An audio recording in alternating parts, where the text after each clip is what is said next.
하시고 말씀을 듣기 전에 인사 한번 나누겠습니다. 앞뒤 좌우에 계신 분들과 반갑습니다. 잘 오셨습니다. 한번 인사 나누겠습니다.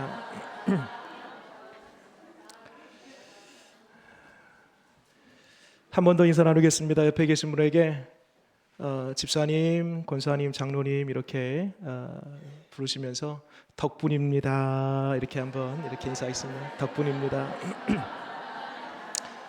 그렇습니다. 우리가 2024년 첫째 주부터 오늘 이제 마지막째 주인데요. 물론 다음 주 또 첫 주가 시작되지만 옆에 계신 분이 계시기에 또 앞뒤에 계신 분이 계시기에 덕분에 여기까지 우리가 오게 되었고, 물론 그 배후에 우리 하나님께서 모든 은혜를 베풀어 주심으로 우리 여기 있는 줄 믿습니다. 여러분 올 한 해 살아오시면서 여러분 개인 그리고 가정 안에 또 우리 자녀들 안에 우리 교회 안에 일반적으로 보편적으로 이 정도쯤은 좀 있어야 되는데, 저 집에도 있는 거 우리도 좀 있고 저 사람에게 있는 것 나에게도 좀 있어야 되는데, 그런 일반적이고 보편적인 그런 가치들이 있었을 거예요. 그것이 건강일 수 있고요, 또 경제적인 부분일 수 있고요, 관계일 수도 있고요, 또 자녀들의 진로, 결혼, 직장 등등이 될 수 있습니다. 그러면서 우리는 이 결핍을 느낍니다. 부족함이죠. 근데 문제는 이 결핍이 지속되고 장기화되면은 이게 상처가 돼요. 이 고통이 됩니다. 이 결핍이 생겼을 때 빨리 채워지고 해결되면 문제가 없는데, 이게 오랫동안 지속되면은 깊은 신음에 빠져서 그 시리에 빠져서 헤어나가질 못하는 경우들을 왕왕 보게 됩니다. 근데 오늘 요한복음에 나와 있는 7가지 표적 중에 그 첫 번째 표적, 예수님께서 물을 변화시켜 포도주로 만드신 이 사건 속에는 어떤 메시지가 담겨 있는가 봤더니, 그런 결핍의 현장 속에 우리 하나님은 기적의 씨앗을 심겨두었다라는 것입니다. 뭐라고요? 그 결핍의 현장 속에 우리 하나님은 그 결핍을 채우고 풍성케 하는 기적의 씨앗을 숨겨두었다라는 것입니다. 오늘 이 마지막 주 예배를 드리면서 올 한 해 내 개인의, 우리 가정 안에, 우리 교회 안에 이와 같은 그런 결핍, 부족함이 있거든 오늘 말씀 속에 담겨져 있는 그 기적의 씨앗을 찾는 원리를 우리가 배움으로 2025년 다가오는 새해에는 그 결핍의 현장이 채움으로, 그 부족함의 현장이 풍성함으로 변화되어지는 은혜가 있으시기를 바랍니다. 오늘 말씀 보면 예수님께서 가나 혼례잔치에 가셨답니다.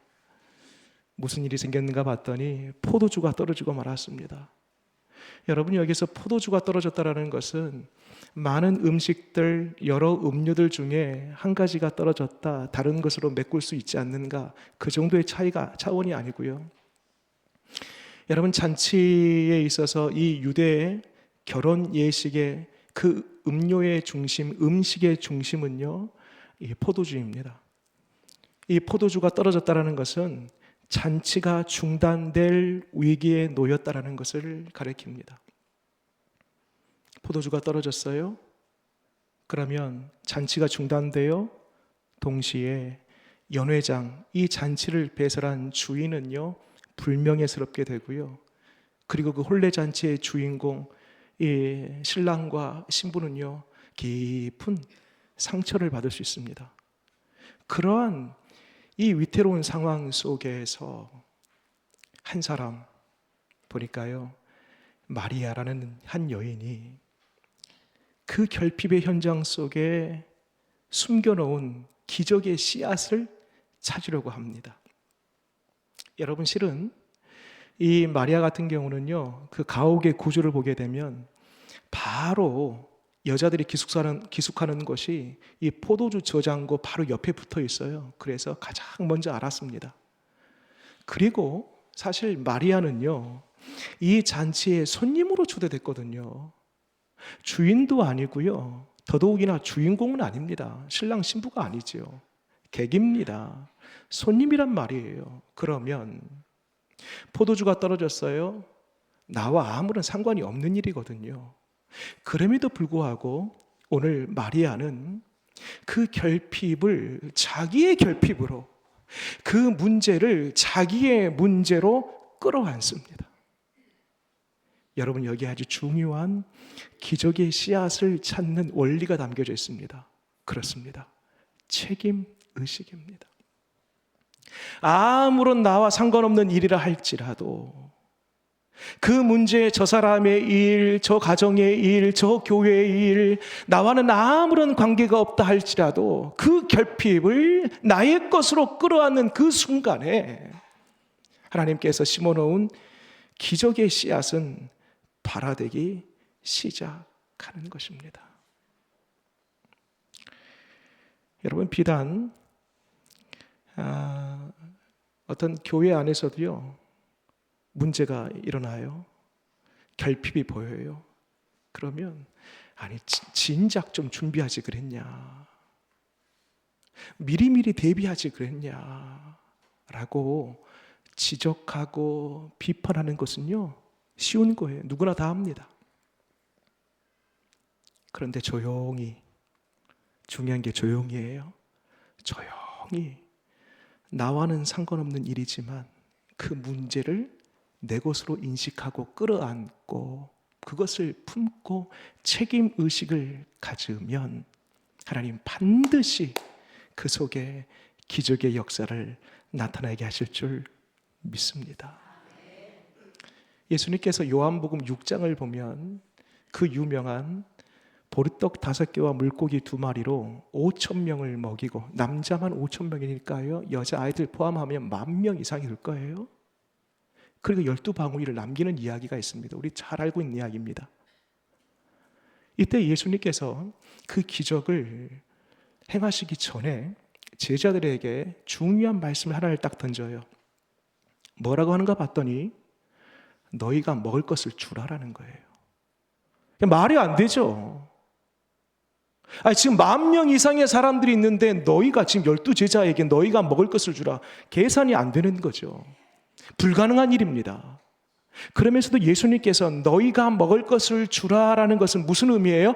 너희가 책임의식을 가지고 너희가 이 공동체를 끌어안고 지금의 이 결핍을 너희의 결핍으로 인정하고 그런 의식으로 나아가는 것입니다. 여러분, 이때에 우리가 흔히 잘 알고 있는 것처럼 한 아이가 가지고 온 오병이어 보리떡 5개와 물고기 2마리로 예수님께서 축사하시고 이후에 기적을 베푸시지 않습니까? 그런데 여러분, 그거 아십니까? 이 아이를 찾아낸 사람이 누구입니까? 그 아이를 찾아낸 사람이 베드로의 형제 안드레입니다. 베드로의 형제 안드레가 왜 찾아 나섰어요? 예수님께서 너희가 먹을 것을 주라라는 그 말씀과 함께 책임의식을 가지고 돌아다닌 거예요. 돌아다니다 보니까 도무지 자기는 불가능한 거예요. 그럼에도 불구하고 이 책임의식, 연대의식, 이 결핍의 문제를 나의 결핍과 나의 문제로 끌어안고 찾다 보니까 한 아이가 보였고 그 아이의 오병이어를 통하여서 우리 예수님께서는 놀라운 기적을 행하신 것입니다. 그 기적의 시작이 뭐예요? 책임의식을 가진 안디였다는 것입니다. 여러분, 느헤미야의 말씀을 보게 되면 바벨론에서 70년 포로 생활을 마치고 본토 예루살렘 땅으로 이제 유대 사람들이 돌아갑니다. 근데 문제가 생겨요. 가서 보니까요, 성전은 회파되어 있고 성벽은 무너뜨려져 있고 그 소식을 약 2,000에서 3,000km 떨어져 있는 그 바벨론에 거하는 느헤미야가 그 소식을 듣습니다. 바벨론에 지금 거하고 있는 느헤미야의 위치는요, 왕 다음으로 버금가는 이 술 맡은 관원장이에요. 총리와 그 격에 같습니다. 주위 있어요? 부가 있어요? 권력이 있어요? 그 바벨론에서 산 지 오래됐습니다. 뿌리가 거기에 있어요. 근간이. 느헤미야는요, 예루살렘 땅에서 태어난 사람이 아니고 바벨론 출신이에요. 그의 선주가 유대인이지 단 한 번도 예루살렘 땅에 가본 적이 없어요. 그럼에도 불구하고 형제로부터 전해들은 예루살렘 성이 회파되고 성벽이 완전히 무너내렸다라는 그 결핍의 현장의 이야기를 들을 때에 느헤미야가요, 자기의 결핍, 자기의 문제, 자기의 아픔으로 끌어안습니다. 그래서 느헤미야 1장 6절의 말씀 보면은요, 같이 한번 앞에 보고 읽어볼까요? 시작. 이제 종이 주의 종들인 이스라엘 자손을 위하여 주야로 기도하오니. 그 다음 단어가 뭐예요? 우리는 누구를 포함하고 있어요? 나와 우리 선조, 나는 빼고 저들이 아니에요. 너희가 아니에요. 선주가 아니에요. 내가 포함되어 있어요. 계속 읽어볼까요? 시작. 우리 이스라엘 자손이 주께 범죄한 죄들을 자복하오니 주는 귀를 기울이시며 눈을 여시사 종의 기도를 들어서옵소서. 나와 내 아버지의 집이 범죄하여. 여러분, 단 한 번도 느헤미야는 예루살렘 땅에 가본 적이 없다니까요. 그 출신이 아니라니까요.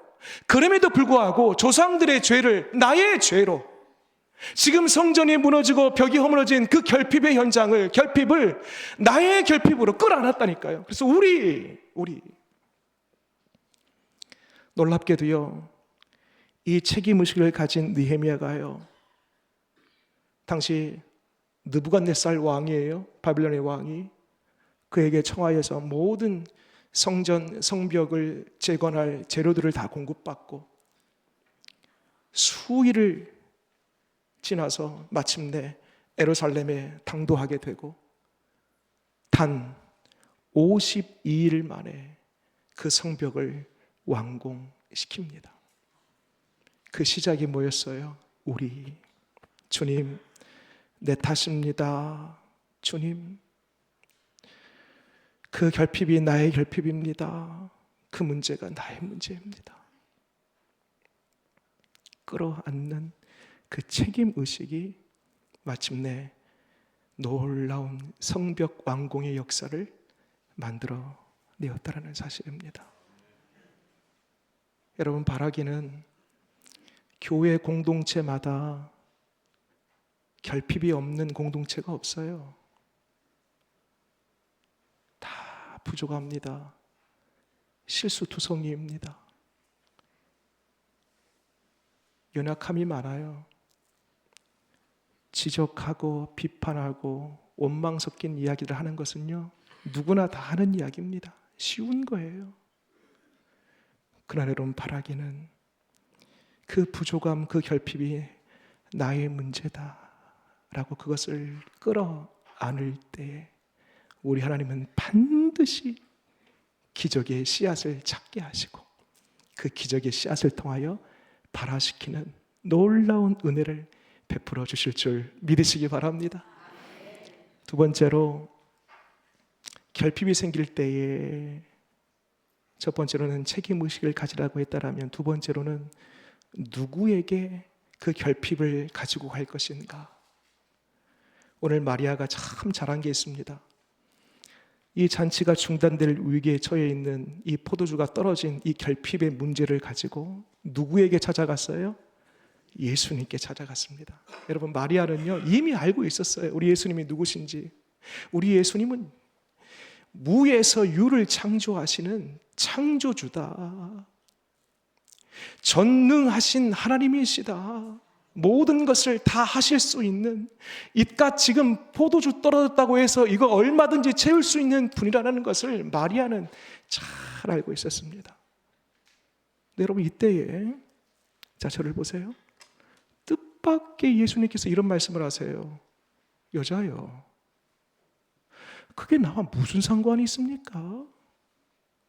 나의 때가 아직 이르지 아니했다라고 그런 얘기를 합니다. 이때는 뭘까? 이때는 뭘까? 여러분, 앞에 한번 화면 보실까요? 여러분, 요한복음 7장에서도요, 이런 말씀하세요. 같이 한번 읽어볼까요? 시작. 그들이 예수를 잡고자 하나 손을 대는 자가 없으니 이는 그의 때가 아직 이르지 아니하였음이라. 때 말씀하시죠. 이게 요한복음에 10번 정도 예수님께서 이런 말씀을 언급하세요. 때가 이르지 않았다. 이 때는 뭘까? 그 시간, 그 때는요, 언제를 가리키냐면 예수님께서 이제 공생의 마지막 절정이죠. 하이라이트죠. 그 골고다를 지나서 십자가에 달리시고 죽으시고 부활하시고 승천하시는 바로 그때. 그래서 그때가 물론 우리 예수님 이 땅 가운데에 구원자로 하나님의 아들로 이 땅 가운데 오셨지만은요, 온 천하의 왕 중의 왕이요 주인 중의 주인 대신 그분이 십자가와 부활 사건을 통하여서 온 인류에 표명하는 거예요. 공포하는 거예요. 바로 그때를 가리키는 겁니다. 그래서 여러분, 여기 아주 중요한 원리가 한 가지 또 있습니다. 여러분, 적어도 마리아는 예수님을 지금 이 혼례잔치의 주인으로 인정하는 거예요. 잘 따라보세요. 여기 조금 어려울 수 있습니다. 적어도 마리아는 손님으로 예수님 여기 계시지만 마리아는 적어도 이 결핍의 문제를 해결할 수 있는 그 열쇠는 오직 예수님께 계신다는 것을 믿고 예수님을 적어도 그 시간만큼은 주인으로 인정해 드려요. 여러분, 우리 인생에 있어서도요, 예수님이 그 어떤 잔치든지 간에 내 인생이 이제 지금 우리가 잔치 아닙니까? 우리가 지금 우리 인생 자체가 잔치인데, 예수님이 만약 우리 인생 가운데에 손님으로만 계셔요. 그러면 그게 나와 무슨 상관이 있는데, 내가 어떤 어려움을 만났어요. 문제가 있어요. 그런데 예수님이 나와의 관계에 있어서 보니까 손님이에요. 그러면 예수님 분명히 똑같이 말씀하실 거예요. 그게 나와 무슨 상관이 있는데.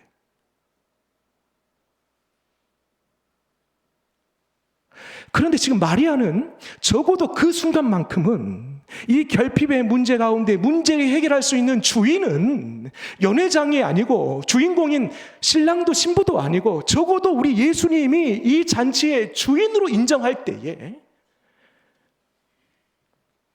우리 예수님 그 다음 스텝을 보니까요, 이제 갑자기 나와 상관이 없다, 때가 이르지 않았다라고 하면서도요, 뒤에 딱 보니까요, 그 역사를 준비하십니다. 여러분, 어떤 문제가 있습니까? 어떤 결핍이 있어요? 그러면요, 그것을 주님께 가지고 가기 전에 반드시 먼저 점검해야 될 것이 있습니다. 주님과의 관계예요. 주님이 손님으로만 계신다라면 똑같이 말씀하십니다. 그게 나와 무슨 상관이 있는데. 그런데 만약 예수님이 내 인생의 진짜 주인이에요. 날마다 그 주인 되신 하나님과 예수님과 늘 교제하면서 동행하면서 연합하고 하나 되어 있었어요. 그러면 주인으로 인정된 그 고백과 그의 삶 가운데에 내 문제를 그 주인 대신 주님께 가지고 나아가면 주님은 반드시 기적을 행하시는 우리 주님이심을 믿으시기 바랍니다. 예수님 말씀하시죠. 마리아가 예수님께서 하라는 대로 하라 라고 종들에게 얘기하고, 예수님은 그 종들에게 돌 항아리 몇 개, 돌 항아리 6개를 준비하는 겁니다. 여러분, 포도주는 어디에 담아요? 가죽 부대에 담습니다. 이상하지 않습니까? 왜 돌 항아리를 준비하겠을까? 여러분, 돌 항아리라는 것은요, 어디에 쓰이는 용도냐면 구약의 예법에 따라서 사람이 오고 들어갈 때마다 이 돌 항아리에 물 약 80리터 정도 돼요. 돌 항아리가 커요. 80리터 정도 되는 물을 담고요, 거기에다가 손발을 씻는 거예요. 정결 예법이에요. 그 용도로 쓰는 겁니다. 한마디로 돌 항아리가 상징하는 것은 돌 항아리 이꼴는 율법이에요. 구약의 율법. 근데 문제는 그 손발은요, 매일같이 씻어야 돼요. 매일같이. 한 번 씻는다고 해서 깨끗해지는 것이 아니라 매일 들고 나갈 때마다 씻는 거예요. 말하자면 돌 항아리가 율법이라면 그 율법의 불완전성, 그 율법의 한계를 가리킵니다. 몇 개라고요? 6개. 성경에서 수가 가리키는 상징적인 의미들이 있습니다. 10, 12, 100, 1000, 만 이런 것은 완전한 수예요. 근데 반대로 6, 7에서 하나가 빠지잖아요. 불완전합니다. 10에서 하나 9, 불완전합니다. 그러니까 지금 돌 항아리라는 것은 율법을 가리키고 매일매일 한 번 쓴다고 해서 씻어지는 것이 아니라 더욱이나 속에 있는 것은 못 씻어요. 한계성이 있단 말입니다. 그런데 그것을 가득 물을 채워서 오라라고 했을 때에 그 물이 뭘로 바뀌어요? 포도주로 바뀝니다. 포도주. 자, 그러면 포도주가 상징하는 것이 뭔가? 여러분, 요한복음에 이런 말씀이 있습니다. 같이 한번 읽어볼게요. 요한복음 6장 53절 시작. 예수께서 이르시되 내가 진실로 진실로 너희에게 이르노니 인자의 살을 먹지 아니하고 인자의 피를 마시지 아니하면 너희 속에 생명이 없느니라. 54절. 내 살을 먹고 내 피를 마시는 자는 영생을 가졌고 마지막 날은 내가 그를 다시 살리리니. 여러분, 여기 보면 예수님의 피가 나오지요. 그렇습니다. 그 포도주는 예수님의 피를 상징하고, 뒤에 잠깐만요, 53절 54절 다 띄워놓으세요. 그 피는 53절 54절, 그 피는 53절 끝에 보니까요, 생명이 옵니다. 그 피를 마시지 아니하면 생명, 반대로요, 그 피가 있으면요 생명이 있는 거예요. 뿐만 아니라 54절 말씀 보니까요, 그 피, 포도주를 가리키는 그 피를 마시게 되면 영생을 갖는 거예요. 55절 말씀 볼까요? 시작. 내 살은 참된 양식이요 내 피는 참된 음료로다. 잠깐만요, 참된 음료래요. 앞에 물은요 매일매일 갈아줘야 돼요. 불완전합니다. 한계가 있어요. 그러나 우리 예수님, 그 포도주를 상징하는 예수님의 피는 참된 거예요. 한 번 씻고 한 번 거기에 담그면 영원한 생명을 갖게 되는 것입니다. 56절 읽을까요? 시작. 내 살을 먹고 내 피를 마시는 자는 내 안에 거하고 나도 그의 안에 거하나니. 그 피를 마시고 그 피를 뿌리고 그 피를 바르고 그 피 안에 거하면은요 우리 주님인 우리 안에 거하시는 거예요. 이것은 돌 항아리 율법을 상징하는 것과 정확하게 대치됩니다. 율법은 불완전해요. 매일매일 물을 갈아야 돼요. 씻어야 돼요. 숫자 6이에요. 불완전합니다. 그러나 그 물을 변화시켜 십자가 사건을 통하여서 흘리신 그 피는 완전한 자유함과 한 번 씻으면 이제 더 이상 씻지 않아도 되는 완전한 우리의 씻음을 우리 가운데에 허락해 주는 것입니다. 그것을 상징적으로 지금 예수님께서는 앞으로 내가 어떠한 일을 하는지, 어떠한 사역을 하는지 그 십자가까지 내다보고 암묵적으로 이 표적을 우리에게 말씀하고 있는 것입니다. 그래서 여러분, 이적이라고 하지 않아요. 예수님께서 행하신 그 놀라운 일들을 기적이라고 하지 않아요. 물론 성경에 기적, 이적이라는 표현이 나와 있지만 오늘은요 표적이랍니다. 표적. 표적과 이적의 차이는요 같은 사건이에요. 노하고 놀랍다, 이것은 이적이라면 그 이적, 기적 속에 예수님께서 꼭 하고 싶은 이야기가 메시지로 담겨져 있는 게 표적인데, 예수님께서 하신 말씀은 율법은 불완전하지만 오직 예수 그리스도, 내가 장차 십자가를 통하여 흘린 그 피만이, 그것을 마시는 자만이 영원한 생명을 얻어 진정한 자유함과 진정한 구원에 이를 수 있다라는 것을 말씀하고 있는 것입니다. 여러분, 예수님의 피의 능력이 있음을 믿으시기 바랍니다. 예수님의 피만이 유일하게 우리의 속에 있는 것까지, 겉에 있는 손과 발 보이는 것만이 아니라 보이지 않는 것까지 예수님의 피는 우리를 정케하는 능력이 있음을 믿으시기 바랍니다. 마지막으로요, 오늘 말씀을 보게 되면 등장인물이 몇 사람 나와요. 마리아도 나오고요, 또 제자들도 나오고요, 신랑 신부도 나오고요, 연회장도 나오고요, 종들도 나오고요. 질문 드려볼까요? 이 등장인물들 중에서 가장 은혜를 가장 많이 받은 사람은 누구일까요? 속으로 한번 답해 보시고요, 제가 답을 말씀드리겠습니다. 그렇습니다, 여러분. 가장 은혜를 많이 받은 사람은요, 종입니다. 종. 여러분, 여기 이 교회, 관산교회 건물이 있어요. 이 건물을 직접 포대를 나르고 벽돌을 나르고 직접 이 건축에 함께 손을 모았던 그 사람이 드리는 예배와, 그분이 드리는 예배와 다 지어놓은 다음에 드리는 그 예배자의 마음은요, 다를 수 있습니다. 다릅니다. 달라요. 그 마음가짐이 다릅니다. 여러분, 오늘 종들은요, 그 예수님의 말씀에 순종하여서, 아니 가죽 부대에 뭐라도 그렇게 해야 되는 거 아닌가? 기적을 베푸시려면 가죽 부대를 준비해야 되는데 왜 돌 항아리지라고 의문을 품고 의심하면 그 돌 항아리 못 가져옵니다. 그럼에도 불구하고 예수님의 그 말씀에 순종하여 돌 항아리를 준비했고요, 물을 가득 채웠고요. 질문 드려볼까요? 그 포도주가 언제 바뀌었을까요? 가지고 오는 중에 바뀌었을까요? 예수님 앞에서 바뀌었을까요? 저도 잘 모릅니다. 몰라요. 저도 상상력에 맡기겠습니다. 오는 중에 바뀌었을지 예수님 앞에서 바뀌었을지 모르겠으나 누가 목격을 했어요? 종들은 다 봤어요. 종들은 다 봤어요. 고로 가장 은혜 위에 은혜를 받은 사람, 종들입니다.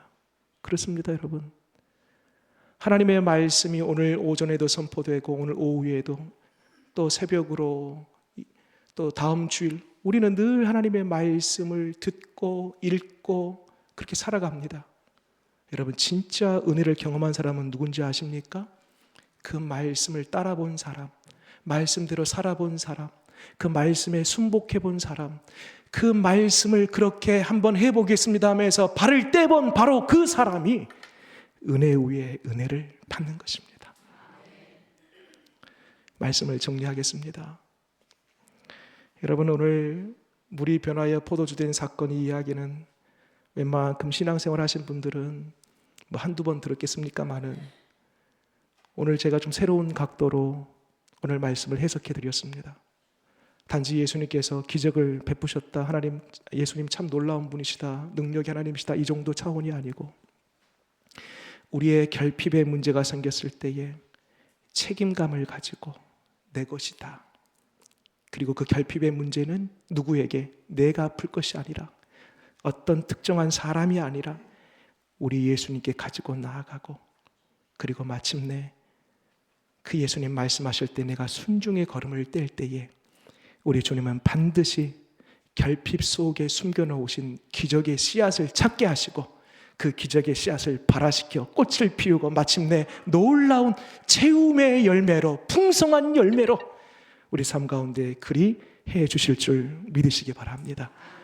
이 은혜가 2024년 올해까지는 조금 부족함이 있다면 이 원리를 가지고 2025년도를 맞이하여 풍성한 삶 살아가는 저와 여러분 되기를 바랍니다. 기도하겠습니다. 주님, 어떤 문제가 생길 때에, 결핍의 어떤 모습들을 볼 때에 그것이 비록 나의 소관, 내가 굳이 간섭할 문제는 아니다 할지라도 공동체 의식을 가지고 책임감을 가지고 그것을 끌어안을 수 있는 넉넉한 마음 우리 가운데 허락하여 주옵소서. 그럴 때 비로소 기적의 씨앗을 찾게 될 줄 믿습니다. 하나님, 어떤 문제가 생겼을 때에 먼저 주님께 가지고 가게 하여 주옵소서. 먼저 사람이 아니라 주님께 그것을 가지고 가서 주님께로부터 해결함을 얻고 주님 말씀하실 때 그 말씀에 순종의 걸음을 떼어 실제 기적을 보게 하여 주옵소서. 예수님 이름으로 기도드립니다. 아멘.